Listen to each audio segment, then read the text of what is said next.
നമ്മൾ പറയാൻ പോകുന്നത് ഒരു സ്പെഷ്യലൈസ്ഡ് സെൽസിനെ കുറിച്ചിട്ടാണ്. അപ്പോൾ നമ്മുടെ +1 എക്സാമിന് നമുക്കൊരു 2 മാർക്സിന് അല്ലെങ്കിൽ ഒരു 1 മാർക്കിനൊക്കെ ക്വസ്റ്റ്യൻ വരുന്നൊരു ടോപ്പിക്കാണ് ബുള്ളിഫോം സെൽസ്. അപ്പോൾ നമ്മൾ നേരത്തെ പറഞ്ഞിരുന്നു ഈ ബുള്ളിഫോം സെൽസ് എവിടെയാണ് കാണുന്നത്? നമ്മളുടെ മോണോകോട്ട് ലീഫിലാണ് അല്ലേ? മോണോകോട്ട് ലീഫിൽ ബുള്ളിഫോം സെൽസ് ഉണ്ടെന്ന് പറഞ്ഞിരുന്നു. അപ്പോൾ എന്താണ് ഈ ബുള്ളിഫോം സെൽസ്? ഓക്കെ, അപ്പോൾ നമ്മൾ ലീഫിന് എന്തുണ്ട്? ലീഫിന് ഒരു അപ്പർ എപ്പിഡേമസും ഉണ്ട്, ലോവർ എപ്പിഡേമസും ഉണ്ട്. സോ മുകളിലുള്ളതാണ് അപ്പർ എപ്പിഡേമസ്, താഴെയുള്ളത് ലോവർ എപ്പിഡേമസ്. നമ്മൾ ആൽഫബറ്റിക് ഓർഡറിൽ പറയുമ്പം ABCD പോകുന്നത് ആദ്യം L അല്ലേ, പിന്നെ അല്ലേ U വരുന്നത്? അതേപോലെ തന്നെ ABC അല്ലേ. അപ്പം B അബാക്സിയൽ. ലോവർ എപ്പിഡേമസിനെ നമ്മൾ പറയുന്നതാണ് അബാക്സിയൽ എപ്പിഡേമസ്. ഓക്കെ, അബാക്സിയൽ. ആൻഡ് B കഴിഞ്ഞിട്ടല്ലേ C വരുന്നത്? സോ എഡാക്സിയൽ. അപ്പർ എപ്പിഡേമസിനെ നമ്മൾ ഒരു പേര് കൂടി പറയും, എഡാക്സിയൽ എപ്പിഡേമസ്. പക്ഷേ എന്തിനാ ബുള്ളിഫോം സെൽസ് പറയാതെ എഡാക്സിയലും അബാക്സിയലും പറഞ്ഞുകൊണ്ടിരിക്കുന്നത്? ഇതൊക്കെ ഞങ്ങൾക്കറിയാം. ഓക്കെ, അപ്പോൾ നമ്മളുടെ ഗ്രാസസിൽ, നമ്മളുടെ പുല്ലിലൊക്കെ ഈ എഡാക്സിയൽ എപ്പിഡേമസിലുള്ള ചില സെൽസ്, ഓക്കെ, നമ്മളുടെ വെയിൻസിന് അടുത്തുള്ള അല്ലെങ്കിൽ വെയിൻസിൻ്റെ റീജിയനിലുള്ള എഡാക്സിയൽ എപ്പിഡേമസിലുള്ള സെൽസ് മോഡിഫൈ ചെയ്യും. അപ്പോൾ എഡാക്സിയൽ എന്ന് പറയുമ്പോൾ അപ്പർ എപ്പിഡേമസ്, അതിൽ വെയിൻസിൻ്റെ അടുത്തുള്ള എഡാക്സിയൽ എപ്പിഡേമസിലുള്ള സെൽസ് മോഡിഫൈ ചെയ്തിട്ട് എന്തായിട്ട് മാറുമെന്നറിയാമോ? സോ ആരിലാണ്? ഗ്രാസസിൽ. ഇപ്പോൾ ഇതൊരു ലീഫാണെന്ന് കരുതാം. ഇത് ലീഫാണ്, വാഴയിലയാണെന്ന് എടുത്തോളൂ. അപ്പോൾ വാഴയിലയുടെ ഈ വെയിൻസിൻ്റെ സൈഡിലുള്ള അപ്പർ എപ്പിഡേമസിലെ എഡാക്സിയൽ സെൽസ് മോഡിഫൈ ചെയ്തിട്ട് എന്തായിട്ട് മാറും? ലാർജ് ആയിട്ടുള്ള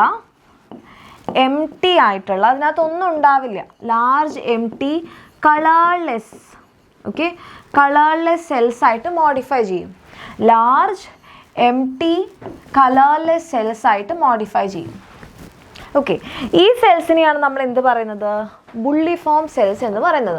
സോ ഇൻ ഗ്രാസസിൽ നമ്മളുടെ എഡാക്സിയൽ എപ്പിഡേമസിലുള്ള സെൽസ് എന്ത് ചെയ്യുന്നുണ്ട്? ലാർജ് കളർലെസ് സെൽസ് ആയിട്ട് മോഡിഫൈ ചെയ്യുന്നുണ്ട്. അതിനെയാണ് നമ്മൾ എന്ത് പറയുന്നത്? ബുള്ളിഫോം സെൽസ് എന്ന് പറയുന്നത്. ആൻഡ് ഈ ബുള്ളിഫോം സെൽസ് എന്തിനു വേണ്ടിയിട്ടാണ്? ഈ ബുള്ളിഫോം സെൽസ് ഇതിനകത്ത് വാട്ടർ നിറഞ്ഞിരിക്കുന്നുണ്ടെങ്കിൽ, that means this leaf turgid ആണെങ്കിൽ, ഓക്കെ, അതായത് ഈ ലീഫിൻ്റെ അകത്ത് നിറയെ എന്തുണ്ട്?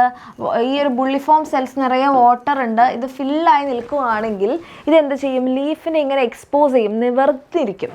ഓക്കെ, സോ ടർജ്ഡ് ആണെന്നുണ്ടെങ്കിൽ leaf get exposed, leaf exposed ആവും, ഇങ്ങനെ തുറന്നിരിക്കും.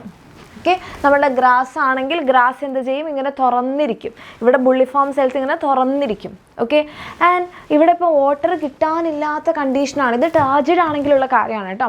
ഇനിയിപ്പോൾ സമ്മർ ആണെന്ന് കരുതുക, സമ്മർ സീസണാണ്, ഓൾറെഡി പ്ലാന്റിൽ വെള്ളം ഇല്ല, വെള്ളം കിട്ടാനില്ല. അപ്പോൾ ബുള്ളിഫോം സെൽസിൽ എന്തുണ്ടാവില്ല?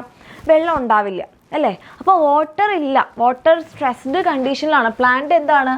സ്ട്രെസ്ഡ് കണ്ടീഷനിലാണ്, വാട്ടർ സ്ട്രെസ് അനുഭവിച്ചുകൊണ്ടിരിക്കുകയാണ്. ഓക്കെ, അതുകൊണ്ട് സെൽസൊക്കെ എന്തായി? ഫ്ലാസിഡായി. ഈ ബുള്ളിഫോം സെൽസിൽ എന്തില്ല? വെള്ളമില്ല. അപ്പോൾ ഈ ലീഫിന് ഇങ്ങനെയും തുറന്ന് വെച്ചുകൊണ്ടിരുന്നാൽ എന്താ സംഭവിക്കുക? ഇനിയും വാട്ടർ ലോസ് ഉണ്ടാവും അല്ലേ? കാരണം ഇത് മോണോകോട്ടാണ്. അപ്പർ എപ്പിഡേമസിലും ലോവർ എപ്പിഡേമസിലും സ്റ്റൊമാറ്റ ഉണ്ട്. അപ്പോൾ എന്താ ചെയ്യില്ല?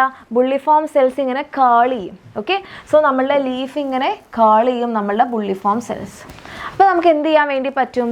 അവിടെ വാട്ടർ ലോസ് മിനിമൈസ് ചെയ്യാം. സോ വാട്ടർ ലോസ് കുറയ്ക്കാൻ വേണ്ടിയിട്ട് ബുള്ളിഫോം സെൽസ് ഇങ്ങനെ കേൾ ചെയ്യും അല്ലെങ്കിൽ റോൾ ചെയ്യും. Okay, so rolling and unrolling ആണ് ആരുടെ ഫംഗ്ഷൻ? ബുള്ളിഫോം സെൽസിൻ്റെ ഫംഗ്ഷൻ. സോ ഇവരുടെ ഫംഗ്ഷൻ ആണ് rolling and unrolling of cells to minimise water loss.